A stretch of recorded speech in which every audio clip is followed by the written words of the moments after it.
Mina räägin kahe Tehnikaülikooli uuringu baasil, et üks käsitleski siis uute sõrestikmajade õhupidavust, nende parandamise võimalusi, mõõtmistulemusi ja teine uuring on siis betoonpõrandate tihenduslahendused.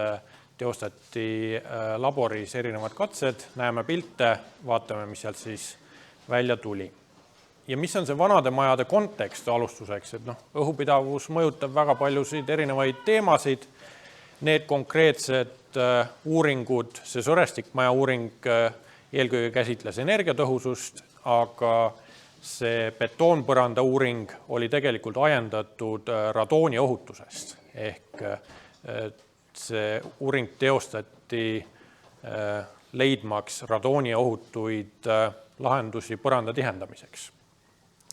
Ja siin on vasakul siis üks skeem sellest radoonijuhendi, see on üks mustad skeem, et kus see radoon meil tuleb, pinnasest tuleb, et võib tulla nii läbi keldri seina, võib tulla läbi vundamendi erinevatest liitekohtadest ja võib tulla ka läbi põranda, kui seal on praod betoonis või siis see põrand ei ole üldsegi tihe.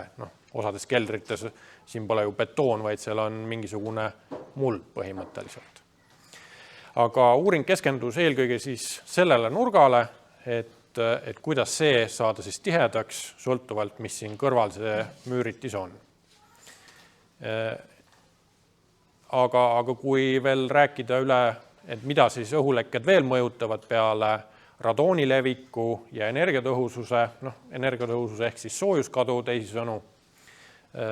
Soojuskadu omakorda põhjustab jahedamaid pindasid, et kui meil on keldrikorrusel või miks mitte ka igal muul korrusel suured õhulekked läbi seina või vundamendi või mõne muu tarindi, siis need pinnad on jahedamad, sinna võib hakata kogunema kondensaat teatud äärmuslikel tingimustel ja hallitus, selles ei ole ka midagi imelikku sel juhul. Samuti on linnades, peamiselt linnades teema ju müra, et kui maja on hõre, sealt puhub tuul läbi, siis samamoodi koos tuulega tuleb sealt ka müra läbi. Just mõni nädal tagasi oli loeng akustik Marko Ründvaga, kes ütles, et selline mikropragu otseselt helipidavust ei mõjuta, aga kus on piir mikropraol ja siis sellel suuremal praol, kust õhk läbi pahiseb. Et mingist hetkest hakkab see müra ikkagi ka teemaks tulema. Siis, kes on korterelamus elanud, eriti vanades puitmajades, siis lõhnade levik korterite vahel, lisaks mürale loomulikult, et tulevad naabri praekala või hapukapsa lõhnad teile tuppa ja häirivad. Loomulikult on ka tuleohutus, jällegi korterelamute teema valdavalt, et kui need vaheseinad on väga hõredad, siis levib sealt läbi ka suits ja miks mitte ka tuli. Ja eks neid mõjutegureid on rohkemgi, et miks see õhupidavus meile on oluline, mitte ainult välispiiretel, aga siis ka siseseintel tegelikult. Siin veel üks vanem joonis, kus on näidatud vahelaed, siin on nüüd konkreetselt ka sõrestik täidissein, et see puitmaja temaatika, mis meil täna on, aga ka selliseid täidisseinasid on tehtud. Ja kui me räägime vundamendist, siis ega tegelikult väga oluline ei ole, et mis see sein seal üleval pool on, et igasuguseid vundamente on ka puitseinte alla tehtud, alates siis üksikutest suurtest kividest kuni igasugusest erinevast materjalist lintfundamentideni välja. Et selles mõttes isegi kui need osad lahendused on nimetatud uue hoone lahenduseks, siis vanadel hoonetel on ka kasutatud üsna analoogilisi lahendusi ju. Alustame siis sellest vundamendi teemast ja lõpetame siis seinte teemaga. Teostati labori mõõtmised, siin paremal on selline kast, kuhu sisse siis paigutati uuritav tarindisõlm või mudel. Siin on siis mõõteseadmed, erinevad õhuvoolu mõõtvad andurid erineva skaalajaotuse jaoks ja siis ventilaator, mis siis tekitab seda õhurõhu erinevust. Siin vasakul skeemil on siis see põhimõte, et siin sees on see põrand, vundament ja seinaosa, me uurime seda nurka siin, et kuidas õhk siit läbi levib, et põhimõtteliselt see kast on alt avatud, alt saab õhk sisse ja ülevalt on ta igatepidi hermeetiline ja niinimetatud toapoolsest küljest siis õhku imetakse välja või puhutakse sisse, et katsemetoodika nägigi ette, et erinevate rõhkudega nii sisse kui välja, sealhulgas ka pulseerivalt.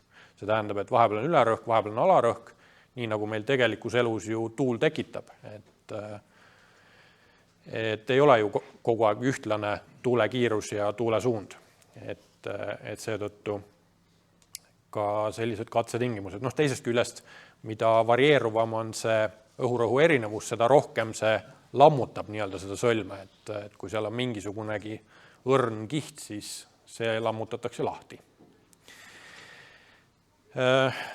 Eks neid sõlmesid on erinevaid, maju on meil erinevaid, siin on üks näide sellisest kallaku peal olevast hoonest, kus on osaline kelder, esimene korrus on ka osaliselt maapinnast madalamal ja siis on teine korrus siis päris peal maapinnast kõrgemal.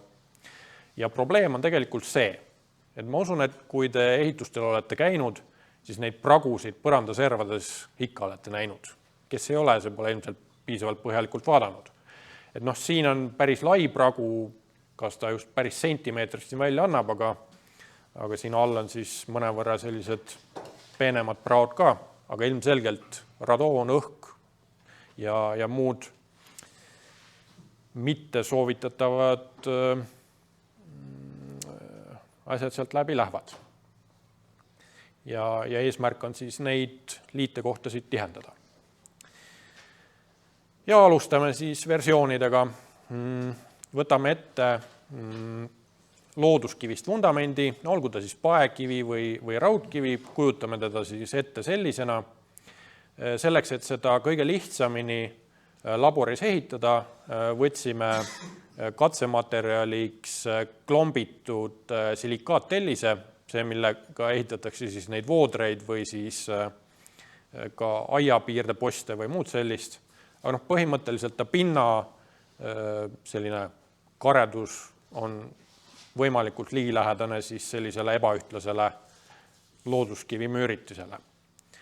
Ja betoonpõrand laotati siis vineeri peale, et siia soojustuse kihte alla polnud otstarbekas panna antud juhul, et see ei muuda seda õhuleket siit kriitilisest piirdest. Ja algolukord on siis koos selle suure praoga teadlikult jäeti siis valamise ajal sinna vahele jäigast või tihedamast mineraalvillast selline umbes sentimeetri paksune riba. See võeti siis mõõtmise ajaks välja, et siis hakata siis seda pragu tihendama. See oli siis metoodiliselt, et kuidas see algolukord koostati. Nii, ja lähme siis sellest nullolukorrast edasi. Lahendused 1, 2, 3 on siis üksteisega seotud ja esimene lahendus on siis selle vuugi täitmine sellise polüuretaan isepaisuva, liimitava, siin on nimetus teip, aga tegelikult seda nimetatakse ka mõnel pool tihend, et põhimõtteliselt on rulli keeratud selline, ongi tihend, ühel pool on kleeppind ka, see paigaldatakse kohe rullist võetuna sinna vuuki ja siis ta paisub kohe, kui sealt rullist lahti võtta. Ja hiljem on ta siis selline, üks toode on selline punane, neid on erineva paksusega, et kas ta paisub kuni 10 mm, kuni 30 mm, võib-olla oli isegi ka üks samm veel, aga meid huvitas see, mis kuni 25 või 30, ehk see mõõt. Et teine versioon oli kehva paigaldusega, et see sama teip, aga nurkades mitte ei katkestatud ära, vaid tehti ühe jätkuna. Ja mul ei ole siin head fotot esitlusse pandud, aga kui te kujutate ette, siis sinna nurka jääb selline kumer üleminek ja see päris välimine nurk on täiesti katmata, see teip või tihend ei täida seda nurka. Ehk siis see on selline teadlik lohakas paigaldus, nii nagu laiskehitaja seda teeks. Et kui me lõikame nurgast lahti, lükkame otsa täpselt nurka ja jätkame teisega ristsuunas, siis ta täidab selle nurga ära. Aga kui me painutame ümber nurga, siis ta ei täida ära. Ja kolmas variant oli lihtsalt teine toode, sellest eraldi pilti ei hakanud tooma, oli teist värvi, teiste paisumisomadustega, näete neid mõõtmistulemusi ka. Neljas on nüüd alguskombinatsioonile põhimõtteliselt selline ümmargune kokkusurutav vuugitihend, mida kõige rohkem kasutatakse paneelelamute vuukide täitmiseks. Ja põhimõtteliselt seda sama lahendust kasutatigi. Siin võeti vuugitihend läbimõõduga 20 mm, suruti see sinna vuuki ja järgmine etapp ehk katseversioon 5 oli, et see kaetakse veel spetsiaalse vuugimastiksiga, täpselt nii nagu tehaksegi paneelelamutel need vuugid selle mastiksiga üle, samad tooted. Et põhimõtteliselt betoon kiviga, nii nagu meil vaja oligi. Ja siin on siis fotol ka, et kuidas see siis seal nurgas jääb välja nägema. Ja selleks, et kontrollida ka tööde kvaliteeti, kui ühtlane see tulemus võiks olla, siis korrati neid katseid, seesama vuuk puhastati ja korrati siis 2 eelnevat sammu veel 2 ringi, et siis vaadelda, et kui ühtlane see töö tulemus võiks olla.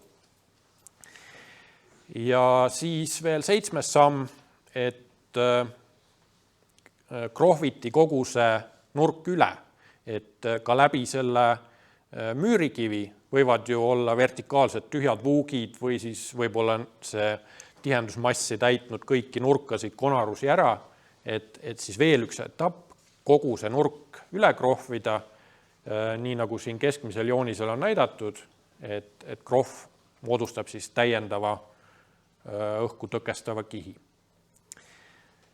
Nüüd tulemusi kohe ei vaata, need graafikud on järgnevalt, kui me oleme veel kõik lahendused läbi vaadanud, aga teine selline huvipakkuv olukord on siis välisseina ja põrandaliite koht, mida kasutatakse sageli uutel elamutel, ehk siis meil on plokkidest vundament ja ülevalt lähme ka kergplokkidega edasi, siin vahel on hüdroisolatsioon, vundament võib siis jaotuda veel 2 kihti, et seal vahel on veel soojustuskiht, aga meid huvitas see sisemine liide, seega alla sai pandud keramsiitplokk, kõige tavalisem ja üleval oli ka siin keramsiitplokk, aga sisuliselt võib seda mõelda ka kui aeroplokki, et see toimib umbes samamoodi, võib-olla aerok on natukene tihedam võrreldes tavalise keramsiitplokiga ehk siis rahvakeeli fiboplokiga. Ja betoonivalu ajal sinna betooni ja kivi vahele pandi vahtpolüstereeni riba, et see vuuk tekitada, sinna tegelikult ju pandaksegi valamise ajal siis isolatsioonikiht, see on täiesti tavapärane ehituspraktika. Milles seisneb siin see tihenduse põhimõte, et meil on vundamendi ja seina vahel hüdroisolatsioon ja põranda betooni all ja soojustuse vahel, siin on soojustus ka paigaldatud, on siis ehituskile või aurutõke, ehk siis nimetame siis lihtsustatult kileks ja ideaalis need peaks olema ühendatud ja see vuuk õhutihe. Ja nüüd mõte oligi testida 3 erinevat versiooni. Esimene versioon on, et kui nad ei ole üldse ühendatud, et seal on põhimõtteliselt läbiv vuuk, see on see nullolukord, et see kile ei ole hüdroisolatsiooniga ühendatud. Teine versioon on, et tekitatakse ülekate 50 mm ja teoorias see peaks siis ju tagama materjalikihtide vahel juba teatud tiheduse. Ja kolmas versioon on, et need materjalid teibitakse kokku kvaliteetse teibiga, nii nagu tehakse seintel ja muudel tarinditel aurutõkke kihiga. Ehk siin on näha see sinine teibikiht, hüdroisolatsioon on see must ja kilekiht on siis siin allpool. Et see on siis enne betooni paigaldust. Ja tegelikult ju lihtsalt 3 versiooni, et võrrelda, kui suur see õhuleke siis tegelikult on. Ja kolmas versioon ei puuduta üldsegi välisseinu. Et tegelikult meil on ju kandvad siseseinad ka, samamoodi vundamendi taldmik, vundamendi plokid, hüdroisolatsioon ja siis sein jookseb edasi. Ja erinevalt välisseinast on siin leke 2 pool, ehk ühe seina kohta on 2 leke kohta, aga mõõta me saame seda samal põhimõttel. Ja siin on siis eesmärk samamoodi see nurk tihedaks saada, aga natukene teiste põhimõtetega, et ei keskenduta sellele kile- ja hüdroisolatsiooni vuugile, vaid hoopis selle sama ploki õhulekkele. Et esimesel juhul on betoonist põrand siis sellest siseseinast eraldatud, teisel juhul kaetakse see põrand isetasanduva betooniseguga, mis peaks täitma samal ajal ka siis selle vuugi. Ja teine siis versioon või kolmas põhimõtteliselt on, kui ka need seinablokid krohvitakse 10 mm paksuse krohvikihiga, ehk siis need vertikaalpinnad. Ülemine pind oli nagunii krohvitud juba algsel versioonil, kui te vaatate siin, et katsetulemusi see ploki enda läbilaskus nii palju mõjutaks ja et see nurk selle mõõtekastiga saaks tihedaks, aga selles kolmandas versioonis siis krohviti sein, et siis elimineerida õhk, mis läheb läbi ploki. Nii, need olid siis kõik need katseversioonid, mis laboris läbi tehti ja nüüd me jõuame siis numbriteni. Siin alustame siis uuesti sellest looduskivist välisseinast. Juhin tähelepanu, et see lekkeõhuvool liitrid sekundis meetri kohta, see skaala on logaritmiline. Ehk näete, et siin ei ole mitte 1, 2, 3, vaid 0,01, 0,1, 1, 10, 100. Ehk siis need suurusjärgud erinevad väga oluliselt. Nii, algolukord oli siis suurusjärk 10 ja kui me paigaldasime sinna vahele siis need teibid, erinevad tooted, siin on toodud nende ristkülikutega see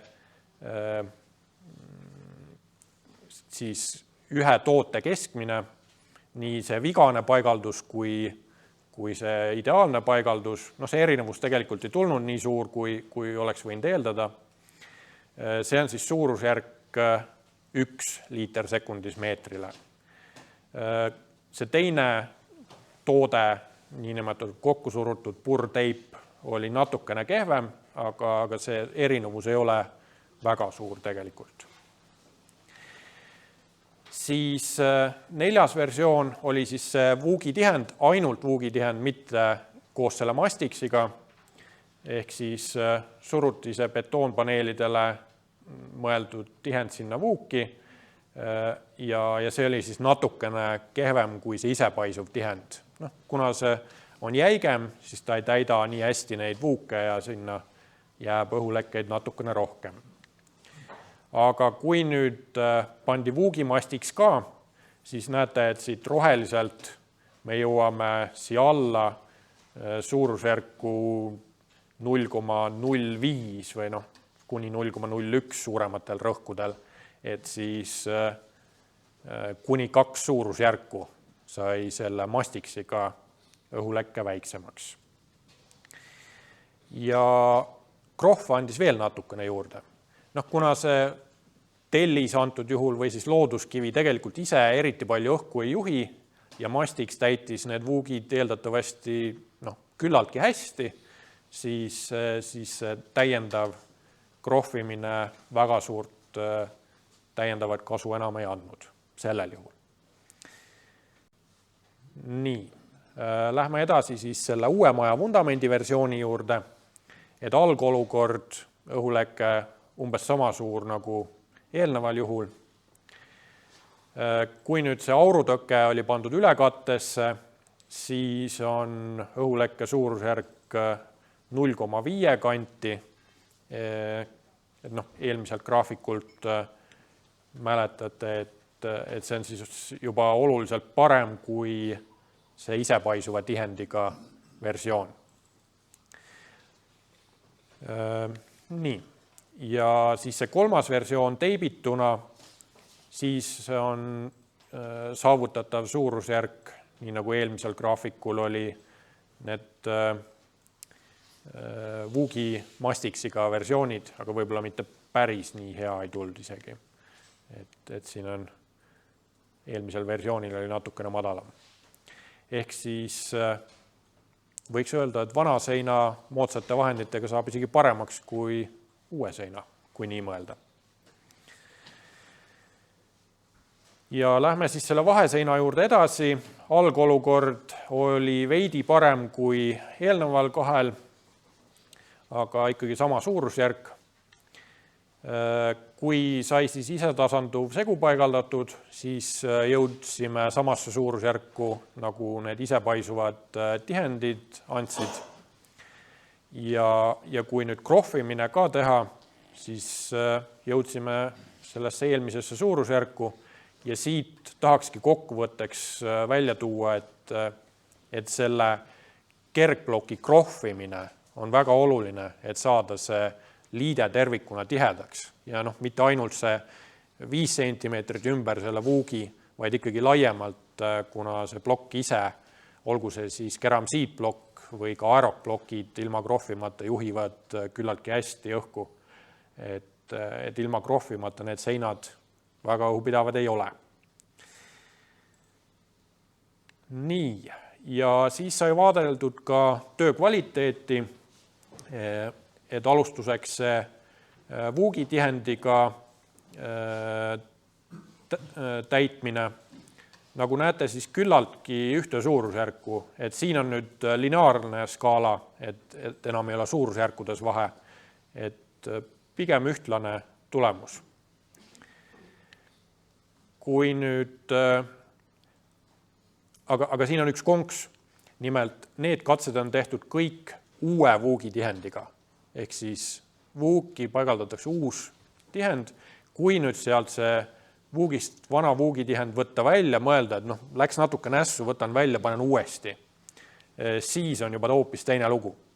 Et siis ta enam nii hästi ei täida seda vuuki, saab vigastatud ja võib-olla ei paisu ka nii hästi erinevatesse konarustesse. Ja vuugitihend oli siis see, mis paneelide vahel see ümar hall 20 mm läbimõõduga toruke. Nüüd oli natukene parem lahendus sellest, see isepaisuv tihend, siin on ka see erinevus selgelt näha ja siin on nüüd tahetud välja tuua see vigadega ja parem paigaldus. Et erinevus on olemas, aga nagu ma ennem ütlesin, siis mitte nii märkimisväärne, kui võib-olla võiks arvata. Et see nurkade mõju võib-olla ei ole nii suur.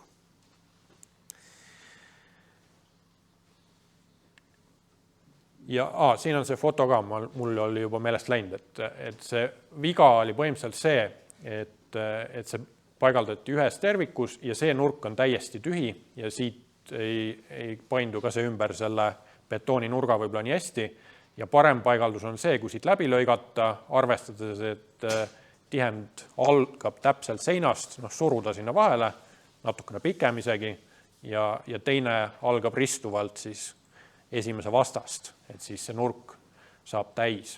Aga nagu te siit alt graafikult näete, siis selle töönipi mõju ei ole nii märkimisväärne. Ja siin on siis tulemused numbritena, millesse võite süveneda, aga võite ka hiljem slaididelt järgi vaadata, analüüsida ja tegelikult ma ei hakanud siia esitlusse panema, aga ma arvan, et pärast ma jätan need kirjanduse viited ka sisse, mis on siis ingliskeelsed artiklid ja tegelikult ma saan ka need magistritööd panna, mis vastava magistrandid toimetasid ja andsid oma panuse seal ka. Aga võib-olla saab kõige paremini vaadata seda viimast tulpa siin praegu, et kui oli see looduskivi sein, siis algolukorraga võrreldes võib-olla eelviimane tulp on võib-olla isegi iseloomulikum. Et see vuugi tihend andis 5,2 korda paranemist, need teibid ja isepaisuv tihend siis 7-10 korda. Kui sinna vuugimastiks ka lisada, siis 560 korda ja krohvimine 860 korda. Ikkagi mõte on olemas, paranemine on kordades, me ei räägi siin protsentidest. Ja tegelikult mitte küll nii suured numbrid on nendel teistel katsetel ka, et isetasanduv segu andis 3,5 korda, see on siis vaheseinatest, aga kuna ploki enda õhuläbivus jäi, siis selle krohvimine tekitas 85 korda väiksema õhuvoolu läbi selle liitekoha. Ja see kõige alumine test 3 on siin siis uue välisseina versioon, et siis ülekattega 22 korda parem ja kui teipida ka veel, siis saab 180 korda. Loomulikult siin võib need numbrid ümardada, see on laborikatse ja tehislikud tingimused, aga ikkagi suurusjärgu annab ette ja lahenduste paremusjärjestuse saab siit ka, et mis on võib-olla otstarbekam. Muidugi, kui me tuleme nüüd kokkuvõtte ja praktika juurde, siis alati ei ole ju see vuuk 10 mm, kuhu saaks üldse suruda mingit laia või paksu asja. Aga siis tasub mõelda niimoodi, et kui see vuuk on võib-olla 2-3 mm, te ei suuda sinna mingisugust tihendit panna, te ei suuda sinna mastiksid suruda, see on tolmu täis umbes. Ja siis minu meelest ka selle teadustöö ja magistritöö üheks soovituseks jäi, et siis tuleb see nurk lihtsalt teadlikult lahti lõigata. Et võttagi ketaslõikur, lõigata sinna see sirge ühtlane vagu sisse, täita ära ja tõenäoliselt saab oluliselt parem, kui püüda seda nurka kuidagi paari millimeetri sisse midagi uputada. Põhimõtteliselt siin kokkuvõttes on toodud, et paekivi vundamendi korral on võimalik seda õhulekkevoolu 500 korda vähendada, kui teha põhjalikult tihendi ja mastiksiga. Kergplokkidest vaheseinal, kui täita see pragu isetasanduva seguga ja krohvida sein ka ära, saab samuti ligi 100 korda ja kergplokkides sein on soovitatav siis need membraanid ehk siis hüdroisolatsioon ja betooni alla paigaldatav kile siis omavahel enne betoonivalu korralikult kokku teipida. Tervist! Mina pakuksin parema lahenduse, see nurk ära teipida ja krohvida ja oleks see ka ajaskestvamalt toimiva. Vahet ei ole, seal vaheseina oma või välisseina oma liitekoht, teip peale ja seinale krohv ja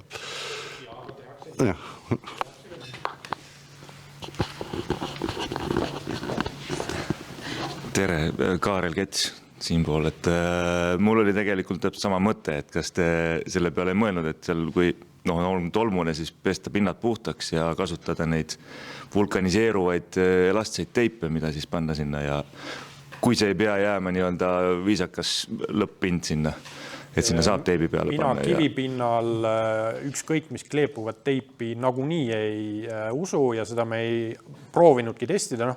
Alustame kas või sellest, et kivimüüritisele, olgu see siis looduskivi või plokk, on vuugid ja teip ei paindu vuugi sisse kohe mitte kuidagi, mitte kunagi.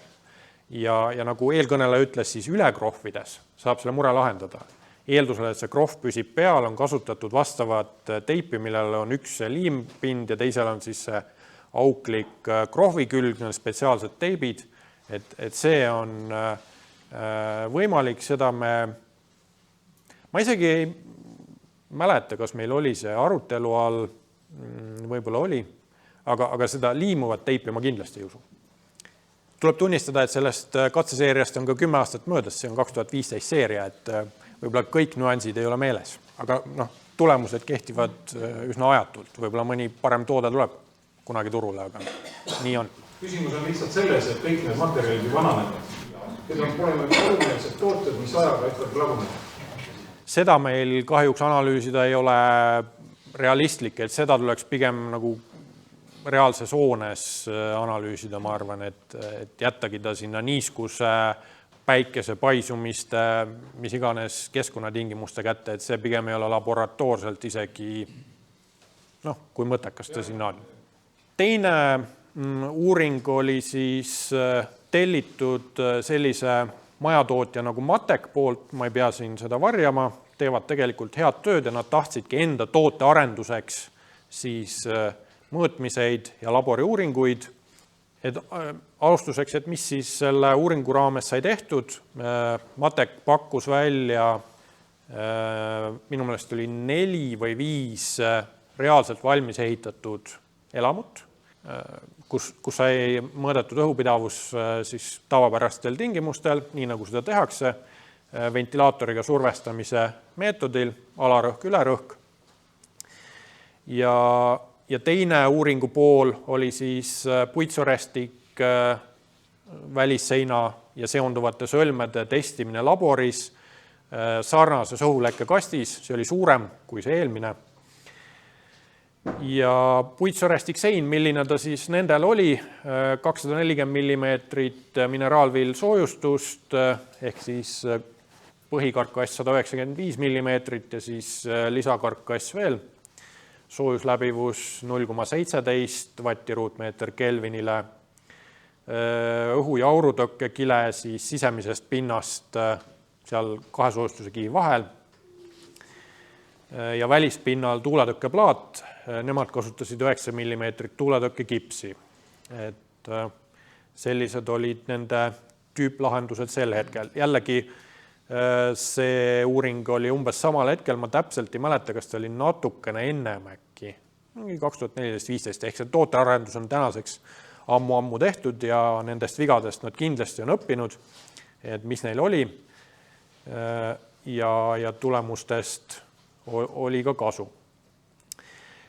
Laboris analüüsiti 8 sõlme õhulekkekambris, näete, et see teine õhulekkekamber on siin taga, aga nende seinasõlmede jaoks ehitati selline suurem, kõrgem, et saaks siis sellist tavapärast seinakõrgust sinna sisse ehitada. Aga mõõtmismetoodika oli umbes sama. Ja siis 4 elamut sai mõõdetud nii termograafia kui selle õhulekke testiga ja siin on lihtsalt paar näidispilti, et see on selline hoovipoolne akna seina lae sõlm. Siin on näha, see peaks olema termopilt tavaolukorras, ehk siis ilma alarõhuta. Ja see on 50 paskali juures, alarõhu juures, peale poolt tundi siis külma õhuga põhimõtteliselt jahutamist. Et õues oli, ma tegin neid ise teste ja nulliringis oli ja toas on näha siin 22-23 kraadi suurusjärk. Ja ikka nurkades läheb päris mitu kraadi alla, et 23-lt kuskil 16-le läheb siin see temperatuur, ehk siis need õhulekked on täiesti olemas siin laenurgas. Esines pistikupesade kaudu, et seal oli puuduseid, tuli läbi seinte ja elektrikappidesse, ehk siis seal oli erinevad torud ilmselt isoleerimata.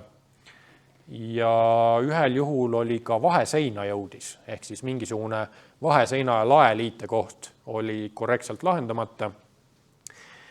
Neid pilte ma ei hakanud siia rohkem väga koguma, et pigem lähme selle jooniste ja labori lahenduse juurde edasi ja lõpus on siis koondjäreldused ka. Et analüüsiti siis 8 erinevat sõlme, et on siis välissein ehk siis välisnurk, välissein põrand pinnasel, mis on siin all, siis välissein vahelagi ehk see, 4 on siis aknasõlm, 5 on välissein vahesein korterite vahel, ehk see peab siis olema läbiv tuld tõkestav sein, joonist tuleb ka. Ja siis selline mitteläbiv vahesein, mis on siis magamistubade vahel, välissein katus ehk 7 siin üleval ja katuse hari ka veel. Et tegelikult surestik seinast natukene läheb edasi ka. Aga põhimõtteliselt on ju kõik üks surestik konstruktsioon ja kui me maja analüüsime, siis ikkagi tervikuna. Ja siin on siis katseskeem, et kui ennem oli selline horisontaalne lähenemine nagu põrandale kohane, siis siin on katseelemendid kõik vertikaalsed, ehk siis katsekambri üks pool on selline hermeetiline, need perimeetrilt on tehtud võimalikult tihedaks ja uuritakse siin keskel olevat sõlmeosa, vastaspoolel on välisõhk, ehk siis kui palju sellest liitekohast siis sealt õhku läbi saab imeda või suruda. Alustame siis välissein. Siin on näha see karkass, nii nagu ta olema peab. Seestpool on siis aurutõke, siit peaks olema teibitud, uuritigi 2 versiooni, siin on, et aurutõke on igal juhul teibitud, aga uuriti siis seda versiooni, et kas tuuletõke siin välisnurgas on kokku teibitud või mitte. Et 2 sellist versiooni. Siis teine versioon, välissein põrand, siin oli 3 erinevat katseolukorda. Tuuletõke ja aurutõke on mõlemad teipimata. Teine versioon on, et tuuletõkke liide on siis liistuga kaetud ja aurutõke on teibitud ja 3. on, et mõlemad on teibitud. Ilmselt mõistate seda erinevust. Ja siin on siis näha see joonis ka, et üks on teipimata, teibitud lahendus on siis siin on näidatud üks olulisem teip põranda osas ja liistuga siis väljast kaetud ja seest on siis või siis 3. versioon on, et see on siis ka konkreetse kvaliteetse teibiga väljapoolt tihendatud. 3. katseseeria tehti siis välissein vahelagi. Siin on 4 versiooni, et esiteks tuuletõkke teibitud ja aurutõkke teipimata, mõlemad teibitud, tuuletõkke teipimata, aurutõkke teibitud ja mõlemad teipimata, ehk siis kõik need 4 variatsiooni, mis võimalik on. Ja siin on need teibi asukohad ka näidatud, et alumise korruse aurutõke peab siis jõudma vahelae plaadi alla. Et väga lihtne see sõlm ei ole, aga niimoodi nad olid selle läbi lahendanud. 4. on siis aknasõlm, 2 versiooni, et kas teip on paigaldatud puitlengi ja tuuletõkke peale, ehk siis see on välispinnal ja teip siis aknalengi ja alumiiniumprofiili peal. Seest loomulikult on mõlemal juhul aurutõke antud juhul, aga teema oligi siis selles, et kui palju õhku lepkib alumiiniumprofiili vahelt, ilmselgelt need ei ole otse ühendatud ja osad ehitajad kipuvad just nimelt lihtsuse mõttes selle alumiiniumprofiili peale teipima.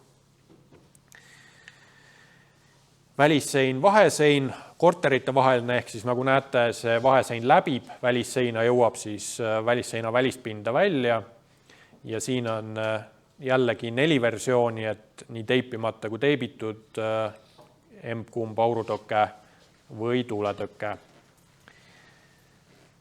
Siis jõuame edasi välissein, vahesein, mis ei läbi. Siin on samamoodi 4 versiooni, aga nagu te tegelikult näete, siis siin ei ole sellist kohta, kust see õhk võiks päris läbi saada. Et siin on küll katkestus sisemises aurutõkkes, aga olukord on hoopis teistsugune.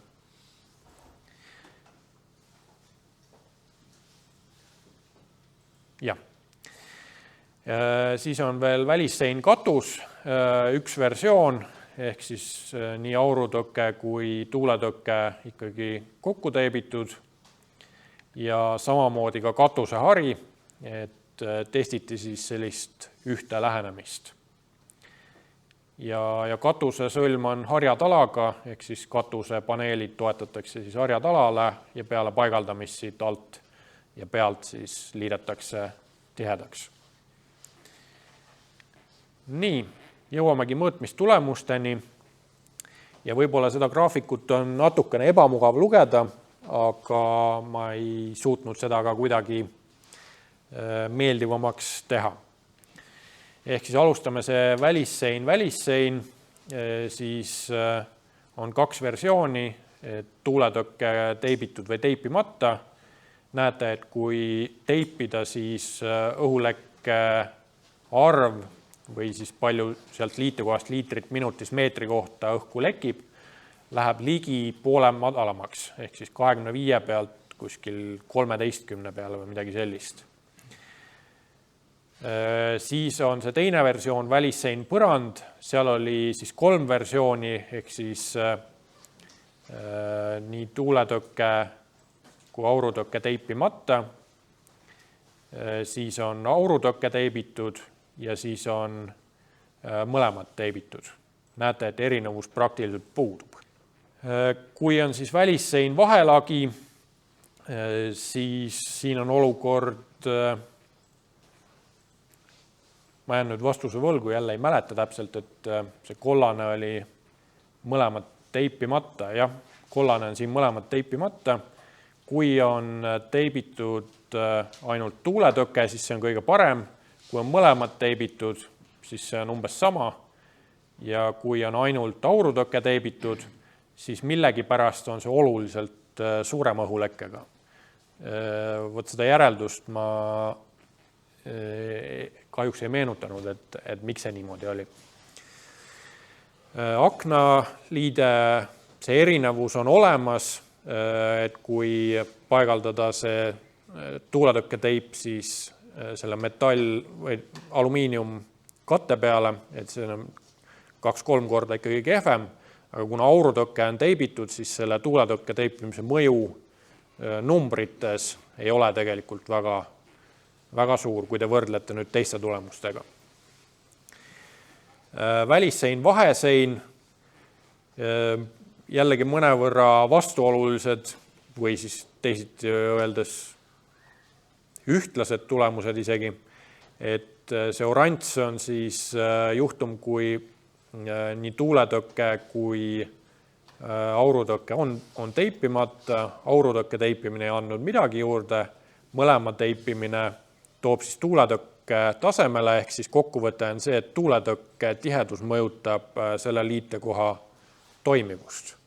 Et kui osadel juhtudel, nagu aknal on selgelt, et aurutõkke toimib siin peamisena, siis selline korterite vahelise vaheseina puhul on tuuletõkke antud konstruktsioonis olulisem. Siis välissein, vahesein, siin on ainult üks versioon, mul on nüüd meelest läinud, kas seal pidi olema pidi olema 4.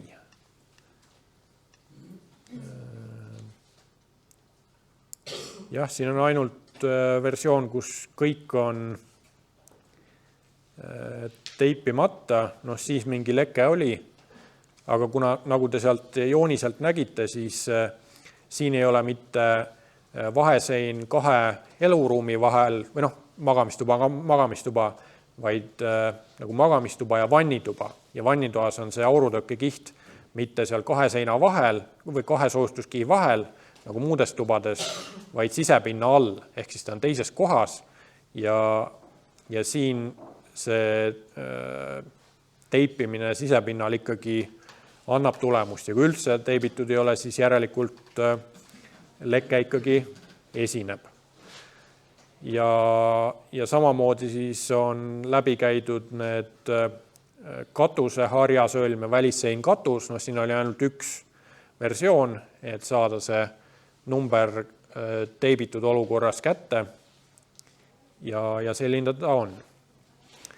Nii, aga see on labori mõõtmine ja nüüd jõuame kokkuvõteteni ka mõne hetke pärast.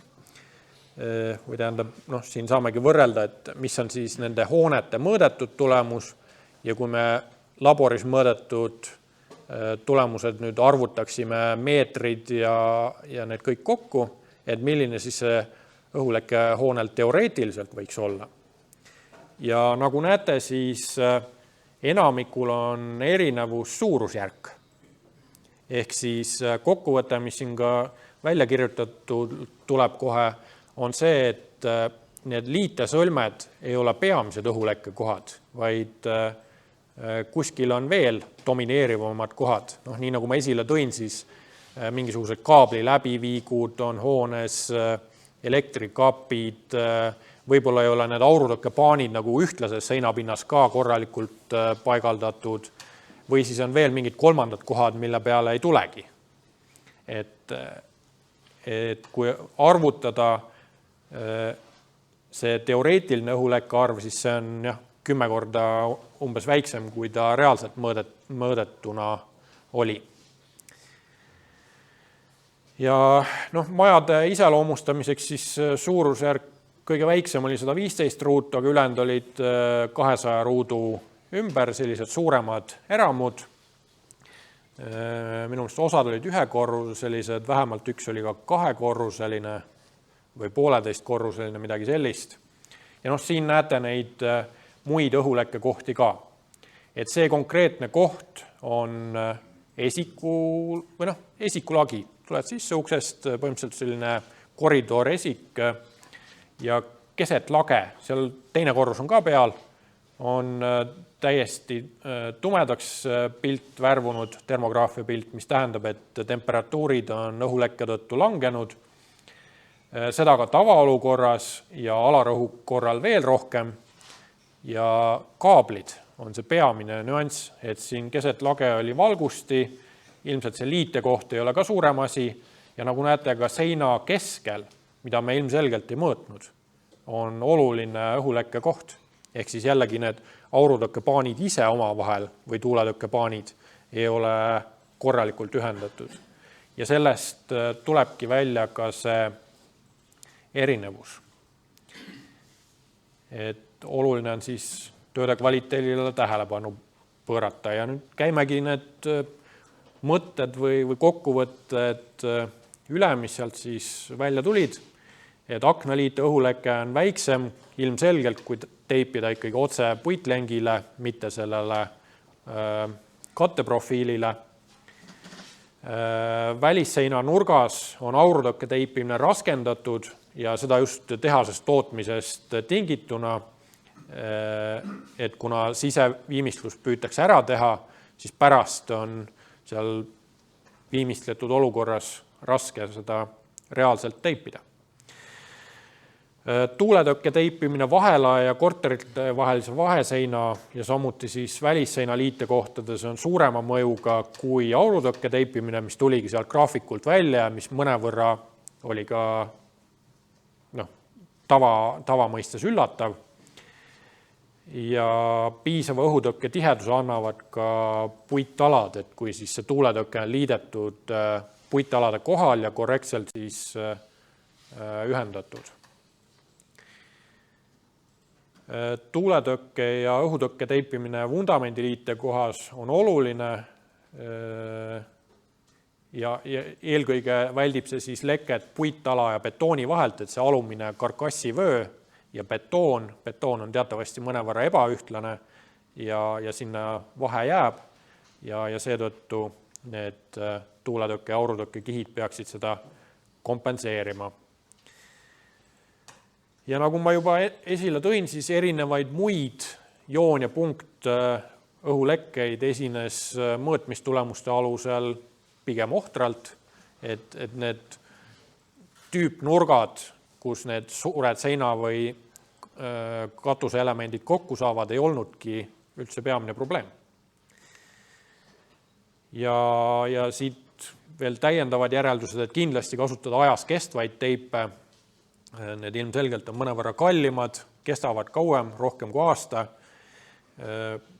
Olen isegi selle praktiliselt läbi teinud, et mõni teip annab juba mõne kuuga lahti. Seal on ka teatud paigaldusnüansid, et neid ei tohi pinge alla paigaldada, aga ikkagi. Labori ja reaalsete mõõtmistulemuste erinevus on suur ja rõhutab siis töö kvaliteeti ka sellisel ühtlasel pinnal, seda nii tööstuse tehase tingimustes kui ka siis objektil ja järelevalve olulisust. Aga samas tehasest toodetud hooned ise on võrreldavad, ehk nende kvaliteet on ühtlane. Erinevate liidete osas pigem on siis vaja kas suuremat andmebaasi, rohkem mõõtmiseid, mida minu andmetel, ma ei ole vähemalt teadlik, et oleks täiendavad jätku-uuringud tehtud Eestis. Ja teostuskvaliteedi suhtes ka veel täiendavaid analüüse. Siin on siis ka üks teadusartikkel inglise keeles viidatud, aga ma arvan, et ma panen pikema nimekirja veel. Mõned need eelmise ettekande küsimused olid ka minu jaoks huvitavad, et kui tahate teist arvamust, siis ma ei ole vastu. Aga äkki sa kohe avaldadki? Näiteks kas või selle purvahu kohta puitmajadel, et see kütab kirgi ja minu arvamus on lihtne, et kuna see materjal ei ole tagasi pööratav ja teatud ajaperioodis nagunii meil soovime maja ümber ehitada või mingid uksi, aknaid, avasid, vaheseinu, välisseinu ümber teha, kuskilt tuleb mingi leke, võtame lahti, ehk siis praktikas on meil nagunii vaja mingi perioodi tagant teha kapitaalremonti ja kui me nüüd mõtleme, et purr on väga raskesti tagasi pööratav, siis ja võtame vana maja konteksti, siis mina olen võtnud endale järeldusel, et purriga soojustamine on vana maja viimane hingetõmme ja see on projekteerimise hetkel, võiks sulle teada. No näed, oleme ühel meelel. Aga järgmised küsimused. Tere, Marko ja tegelikult selle seina ja siis vundamendi liitekoha see olulisus tegelikult on, ütleme, reaalelu platsil on suurem, et me oleme ise alarõu testi ja siis soojuskaameraga seda mõõdistanud, et see tegelikult suurel pinnal see betoonitolerants on tegelikult suurem ja siis tegelikult see mõju on ka oluliselt suurem. Et siin see katsekeha oli lühikene, siis see puidu pinna ja ütleme see tolerantside vahebetoonil on nagu väike. Vanadel majadel tuleb see eriti hästi veel välja, mõõtes veel palkmajasid, kus see on üldse peamine õhulekke koht üldse. Aga just, meil on just uue maja uue ja tehase maja siis, ütleme keegi ei tasanda neid betooniservi nii ideaalselt. Jah, et sisemine ja siis välimine on näidanud, et mõlemat ei juhtu vaja ja päris olulised. Ja kuidas teie siis praktikas tihendate? Teibiga tegelikult, teip ja tegelikult ka maistiks, üldjuhul teip ikkagi, et puhastada ja siis tegelikult betoonipind ikkagi kruntida ja nii et Peeter hiljem räägib sellest. Aga kas te teibite kokku betooni siis puitseinaga või siis need betooni aluskihid, nii nagu selles põrandalabori katses oli? Et siis tegelikult on me oma praktikast ikkagi mõlemat, et selles mõttes, et meil on ikkagi alati on hüdralisatsioon ja me ei kasuta seda nii-öelda poolikut plaatvundamenti tavaliselt, et meil on tegelikult kahekihilised plaatvundamendid, et siis me tegelikult plaatvundamendile teeme hüdralisatsiooni kihi peale, üldjuhul on ta siis kaekomponentne vedelal kujul, aga siis ta on juba teibitud tegelikult, ütleme selle seina vööaluse see hüdralisatsiooniga on ta siis kokku ikkagi liidetud. Siis see on topeltkiht nagu juba. Jah, tegelikult ütleme, me ei loe tegelikult seda betoonialust kilet üldse millekski pidavaks, et üldjuhul ta läheb ikkagi nii ta läheb kilustiku peale ja noh, see, mis sellest järgi jääb tegelikult. Ma küsiks firma nime. Ja firma on Pitrepuld, et Ida-Virumaa ettevõte. Tere, ma küsiks siis vanamaja puhul, et kui panna seda aurutööket nüüd ja on teada, et me ei saa igal pool päris seda nagu ilusa, noh, igal pool ei saa seda panna.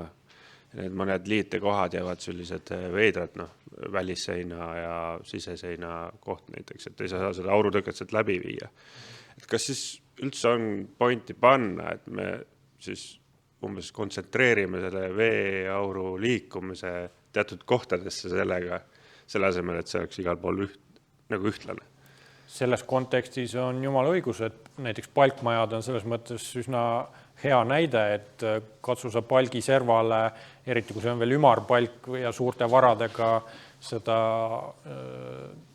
aurutöket teipida ja kui ma analüüsisin seestpoolse soojustuse lahendusi, mida ma täna ei käsitlenud, siis seal, noh, kui teoreetiliselt saab kõik aurutihedaks ja võib panna ka 200 mm arvutuse järgi ohutult, siis just nimelt lähtudes sellest, et need servad ja liitekohad on kriitilised ja praktikas pigem võimatud, siis ei saanudki nii-öelda lubada üle 50 mm ohutut soojustamist ja noh, põhimõtteliselt see käsitlebki seda, et mingisugune niiskus sealt paratamatult läbi läheb või see lahendus ei ole ajas nii kestev ja sellega tuleb arvestada. Samas ma päris seda meelt ka ei ole, et kogu niiskus läheb ainult sealt nurgast läbi, et ülejäänud seinapinnas ikkagi hoitakse ju niiskus eemal ja kui ventilatsioon on lahendatud, ehk teil toas ei ole saun, siis see kontsentreerumine noh,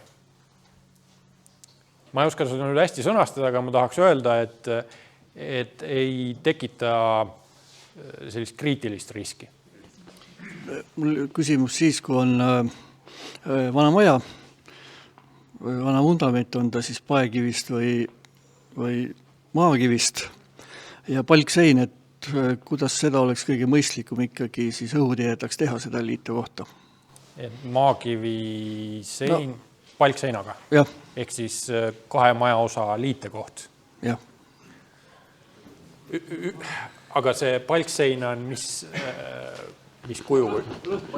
Ümarad tahutud tenderpostiga, tenderpostita otsas? Tahutud palk, ütleme. Aga kuidas see ots on nagu lõpetatud, liidetud kivi? Mind huvitab just see vundamendi ja palgi vaheline teema. Vundament ja palk? Ja, mitte kõrval, mitte rehe alune. Mina kujutasin ette kahe seinaosa liitumist. Ja.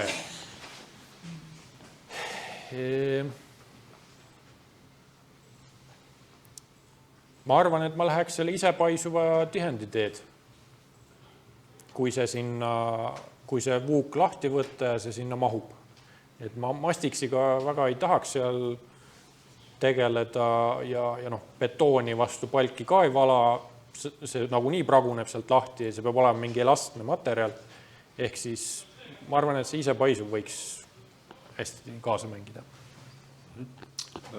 Siin kommentaariks küsimusele veel, et vana siis palkmaja või soojustamise koha pealt, et kas see nii-öelda välisseinaga liituvad siseseinad, et kas see on nagu oluline või ole, et meie enda nagu kogemusest esimesel korrusel on nagu vähem olnud sellist, me oleme võtnud uuesti lahti nendel kriitilistel nagu ütleme temperatuuridel ja siis vaadanud, et on nagu võimalus olnud. Et siis esimesel korrusel, kui ütleme see siseõhutemperatuurid ja niiskused on korras, siis ei ole sellist probleemi, et üldjuhul see palk on nagu piisavalt nagu nii-öelda niiskust ja nii-öelda omistav, aga teised korrused on küll. Et teisel korrusel on juba tegelikult see temperatuur ja rõhk on nagu nii palju suur, et seal me oleme näinud, et iga pragu või iga nagu liide, mis on tihendamata, et sealt tegelikult väljapoole liigub ja seda on väljaspool on nagu see nii-öelda jäätumist, nagu selles kontsentreerunud on jäätumist nagu päris kiirelt näha. Nagu. Aga kas seda siis palkseina või sorestikseina kontekstis või universaalselt?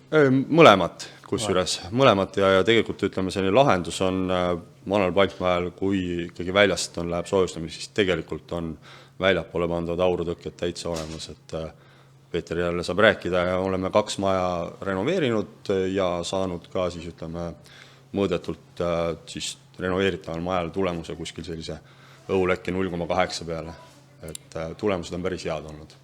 Palkmajal ma ise rakendasin sama, aga lihtsalt mõned kolleegid, insenerid ei julge seda soovitada ja eelistavad seal õhutõket.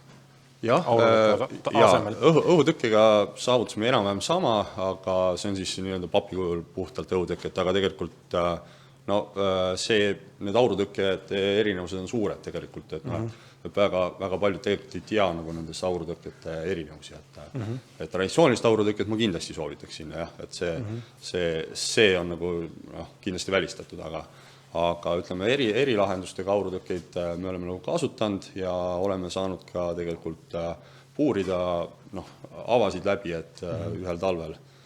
Ja just oligi köögi taga oli, et ütleme selline kõige riskantsem koht ja tegelikult oli kõik korras, et probleeme ei olnud. Väga hea. Aitäh sellisel juhul, Üllar.